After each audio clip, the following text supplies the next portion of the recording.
Hey, ça faisait longtemps. Déjà, bonne année à tous. Je prends quelques petites secondes pour vous dire que les vidéos du format principal où je vous explique un principe de game design n'est pas terminé. La résolution de cette année est de faire en sorte de sortir plus régulièrement des vidéos. Par contre, j'ai prévu un nouveau format qui sera plus régulier et plus facile pour moi à produire avec le peu de temps dont je dispose. Bref, retournons à la vidéo et rentrons directement dans le vif du sujet. Je vais donc vous expliquer un concept primordial du game design, les 3C.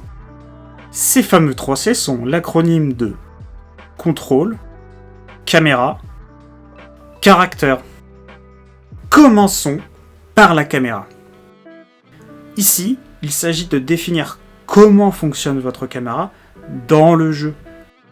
Qu'il s'agisse d'un jeu en première, seconde ou troisième personne, mais aussi en 2D ou en 3D. On peut d'une certaine manière résumer cela à plusieurs paramètres ou comportements, comme sa vitesse, le zoom sur le personnage, sa position par rapport au personnage, et plein d'autres. La caméra est l'un des éléments principaux qui vont permettre au joueur d'avoir le game feel que vous souhaitez lui donner. Elle n'est donc pas à négliger. Par exemple, pour des jeux d'horreur, vous allez souhaiter une caméra qui montre le moins possible au joueur, ou qui va donner au joueur une impression d'être dans un endroit exigu. On peut prendre en exemple et citer, bien évidemment, la caméra épaule que l'on retrouve dans plein de jeux, comme Resident Evil, Silent Hill, Dead Space, pour en citer quelques-uns. La caméra première personne des FPS, comme Doom,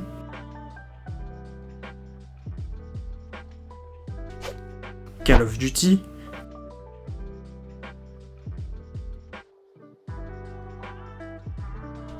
Halo, qui selon plusieurs paramètres, comme la rapidité, va changer complètement le style d'expérience que vous allez avoir malgré finalement un gameplay assez similaire. Le game designer aura donc pour tâche, dans la documentation, de décrire le mieux possible ses comportements pour que les développeurs puissent retranscrire cela. Passons au contrôle. Les contrôles sont assez simples. Il s'agit des inputs que le joueur va utiliser pour jouer à votre jeu. Il ne s'agit pas juste de dire quelle touche fait quoi. Cela n'est pas suffisant. Quand je dis cela, je pense aux listes de touches que vous pouviez voir dans certains manuels ou dans les menus de jeu. Cela est un bon rappel pour les joueurs, mais n'est pas suffisant pour la production du jeu. Il faut aussi dire comment vous les utilisez. Généralement, pour les inputs, on va distinguer 3 états. Pressé lorsque le joueur appuie, maintenu lorsqu'il maintient l'input enclenché, et enfin relâché. Les questions que l'on doit se poser: comment je veux que l'action se déclenche? Cela est-il intuitif? Cela correspond-il à l'action que je dois faire en jeu? Pour les plus zélés d'entre vous, vous pouvez aussi ajouter les conditions d'activation en jeu. Par exemple, le personnage est-il déjà en saut? Si oui, il ne peut pas sauter une deuxième fois.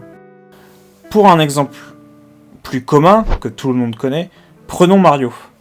Lorsque le joueur presse l'input plus longtemps, Mario peut sauter plus haut. Les contrôles sont aussi importants, car ils vont eux aussi avoir une influence directe sur le game feel. Par exemple, si vous faites un jeu de plateforme où le saut se produit lors du maintien de la gâchette, ce ne sera pas la même expérience, convention mise à part, que si l'input se trouvait sur A et que le joueur doit tout simplement appuyer. Le caractère, comme son nom l'indique, est pour le personnage. En effet, il s'agit des capacités que celui-ci possède. On peut donc résumer ça simplement aux questions: qu'est-ce que le joueur incarne? Qu'est-ce que mon personnage peut ou ne peut pas faire? Mais attention, il s'agit aussi, comme pour la caméra, de ses réglages, comme la vitesse, la force de saut, etc. Pour résumer, les paramètres qui vont influencer le personnage et ses actions. Pour reprendre l'exemple de Mario, celui-ci peut sauter, se déplacer vers l'avant ou l'arrière, tirer des boules de feu, grandir ou rapetissir, et plein d'autres. Ces capacités vont encore une fois, ici, être importantes pour ce qui est du game feel. Pour illustrer mon propos, précédent sur les sensations de jeu et le paramétrage, je vais prendre en exemple un jeu de combat que vous connaissez certainement. Super Smash Bros.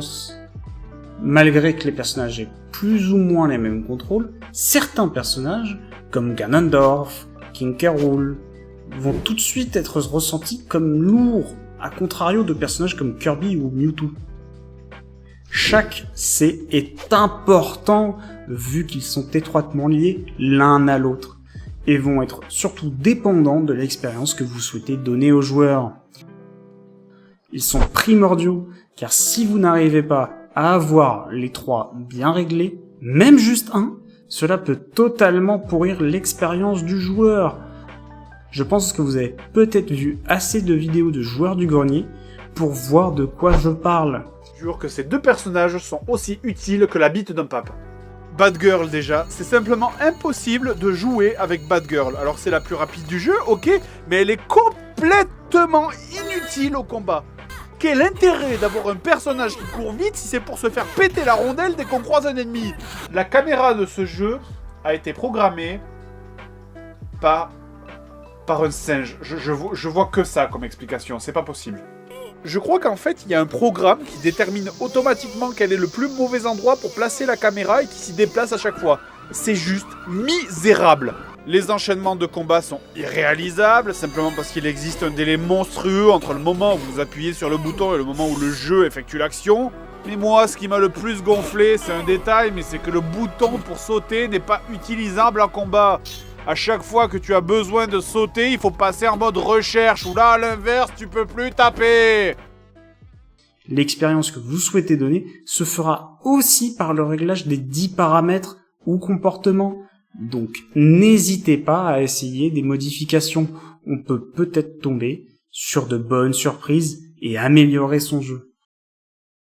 Merci de m'avoir écouté, à vous abonner si mon contenu vous plaît, mais surtout, n'hésitez pas à commenter si vous avez des questions sur le sujet de cette vidéo ou son contenu.